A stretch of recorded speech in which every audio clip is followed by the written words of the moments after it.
Hola chicos, les habla su profesora Ana Melissa Ruche Silva del curso de Biología.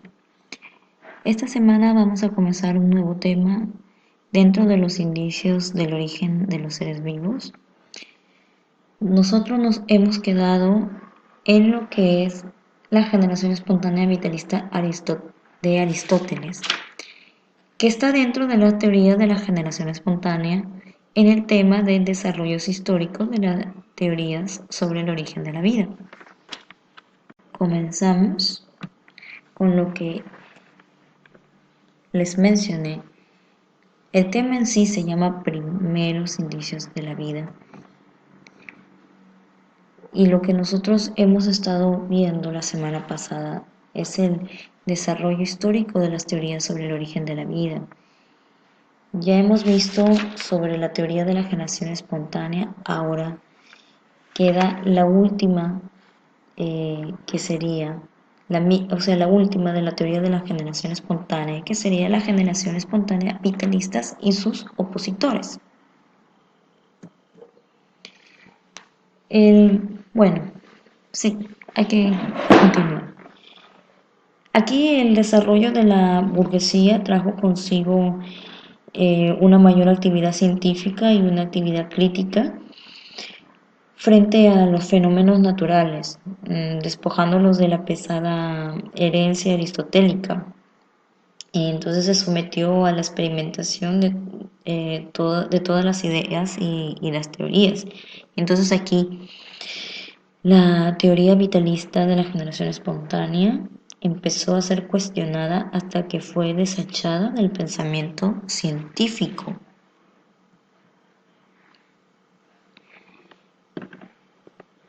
Aquí, en sucesivos acontecimientos en la humanidad, antes de comenzar la primera, ¿no?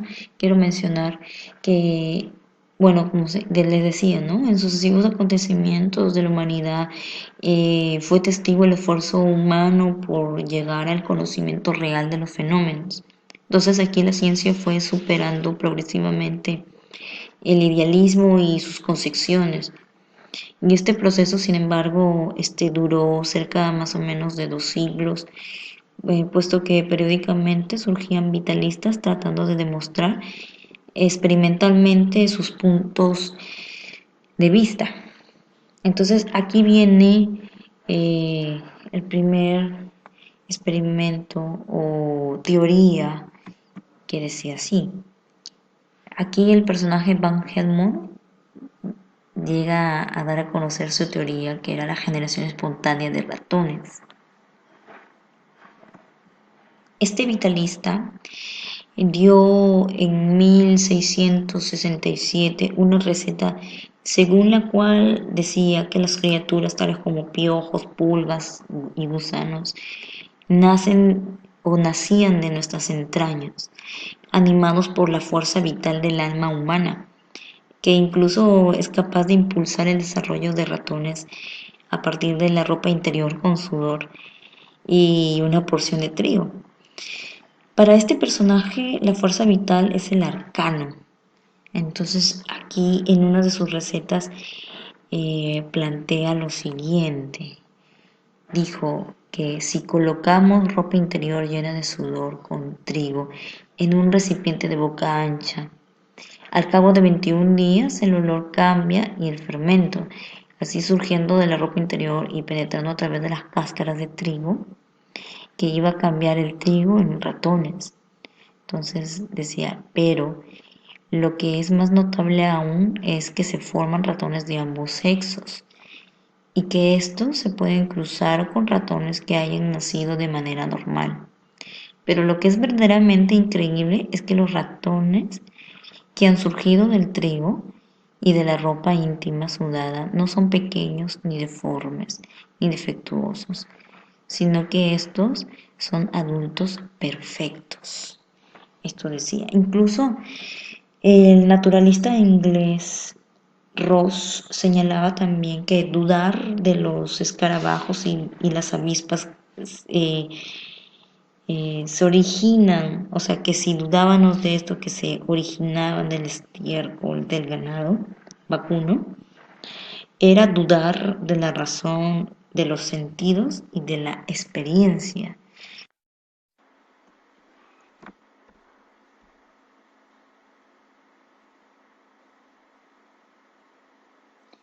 En el segundo experimento tenemos el experimento de Reddy, donde dice que no hay generación espontánea de moscas. Aquí Francesco Reddy realizó, era un médico de origen toscano y realizó un experimento cuestionado de la generación espontánea. Aquí él logró demostrar que los gusanos que infestaban la carne y, y los que aparentemente surgían espontáneamente eran larvas que provenían de los huevecillos depositados por las moscas sobre la superficie de la carne que se colocaba a la intemperie. Entonces aquí, colocando trozos de carne en recipientes tapados con una tela fina, evitó que la carne se llene de gusanos. Como vemos en la imagen, chicos, podemos observar los tres depósitos, uno expuesto a moscas donde podían ingresar y los otros, pues, los otros no. Entonces, los que estaban expuestos podían salir de aquí gusanos y en las otras, pues, no se pudo demostrar. En el tercer experimento, que fue el experimento de Needham versus Spallanzani, decía, ¿no? Que la confección de bueno, aquí la confección de microscopio trasladó el problema de la generación espontánea al mundo microscópico. En Inglaterra, este personaje intentó probar que surgían microorganismos animados por la fuerza vital presente en la materia orgánica que estaba en descomposición y constituida por caldos nutritivos. Frente a ello, Lázaro Spallanzani demostró que los resultados experimentales de Needham, bueno, pues solo eran consecuencias de una contaminación previa con microorganismos y no de la generación espontánea postulada por los vitalistas. Entonces, en conclusión, este personaje, el segundo, Spallanzani, rechaza esta teoría. En esta imagen podemos observar el experimento de Needham y el experimento de Spallanzani, donde la primera, pues, el caldo de carne hervido durante algunos minutos estaba abierto, ¿no? Entonces lo expuso a cierta temperatura. Entonces días después, con el ceño que no estaba bien puesto, pues obviamente iba a haber contaminación, iba a introducir aire y por lo tanto microorganismos y entonces iban a estar esta muestra contaminada. En cambio, en el experimento de Spallanzani, ¿no? De opositor a esta teoría, tenía un cuello cerrado y tenía un caldo, ¿no? Donde lo hervía. Días después, pues, el cuello herméticamente cerrado, no había contaminación alguna de microorganismos. Bueno, estos son los tres experimentos o teorías que se realizó a posición de la generación espontánea vitalistas. En el segundo, en el segundo desarrollo histórico vamos a tener la teoría de la biogénesis.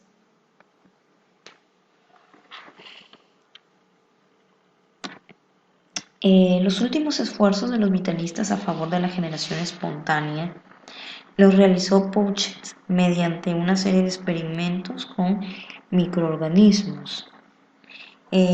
También fue Louis Pasteur en 1861 quien demostró finalmente la incongruencia de la generación espontánea. Entonces, así como la falsedad de los resultados experimentales anteriormente obtenidos. Pasteur demostró que no ocurría desarrollo de microorganismos si previamente no había contacto con el aire, de donde provenían los gérmenes que crecían sobre los medios de cultivo utilizados en los experimentos. Entonces aquí utilizó en sus experimentos los denominados matrafes en cuello de cisne, en forma de cisne, en los que colocó líquidos nutritivos estériles y que permanecieron exentos de contaminación, no estaban expuestos a contaminación. Y a pesar de su contacto con el aire a través del cuello del cisne. Aquí vemos una imagen donde está Louis Pasteur, donde vemos el experimento 1, el experimento 2 y el experimento 3. Un caldo estéril, un caldo contaminado. Un caldo estéril y un caldo estéril, ¿no? Por medio, ya estaba el cuello de cisne aquí, salían las bacterias. Y en el último, el cuello del matraz se rompe, el medio rápidamente se contamina.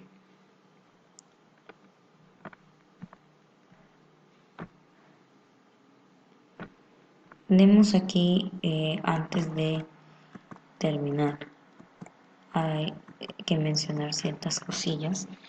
Entonces, también con esto Pasteur concluyó que no ocurría generación de microorganismos si previamente no había formas de vida capaces de reproducirse. Entonces, el planteamiento de que la vida solo puede surgir de otra forma de vida preexistente es el denominado también teoría de la biogénesis. Aquí los postulados de Pasteur eran conscientes o coincidentes con la teoría celular, que habiendo sido planteado unos años atrás, se encontraba en pleno desarrollo todavía. Es ahí donde en 1858 Virchow enunció el principio unificador de la reproducción celular, según el cual una célula solo puede provenir de otra célula. Si bien la teoría de la biogénesis demostró la falsedad de la generación espontánea, esta no explicó el origen de los seres vivos, pues parte de organismos, pues que parte ya de organismos ya preexistentes. El planteamiento central de esta teoría de la biogénesis explicaba la existencia de los seres vivos al modo del vitalismo mediante el acto de la creación inicial establecida por el dogma religioso.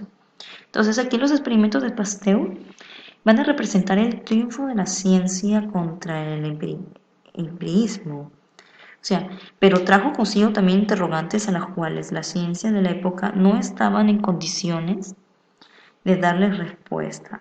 Entonces aquí muchos científicos llegaron a catalogar la pregunta sobre el origen de la vida sin validez científica y por lo tanto abandonaron su búsqueda ya convencidos de que el problema no hallaría solución.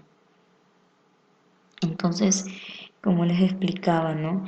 Y con estos ya postulados que tuvo Pasteur se pudo rechazar en realidad todo lo que decía las teorías vitalistas. Entonces aquí se demostró que los seres no venían de la nada, sino de algo preexistente. Bueno, para la siguiente clase continuamos con la concepción materialista mecanicista. Ahora sí, chicos, me despido de ustedes. Siempre teniendo en cuenta que cualquier duda pueden hacérmela llegar en la plataforma Educa en mi horario y poniendo mi nombre o mi correo. Y por favor poner siempre el grado y la sección para poder tener una eficaz respuesta a sus consultas.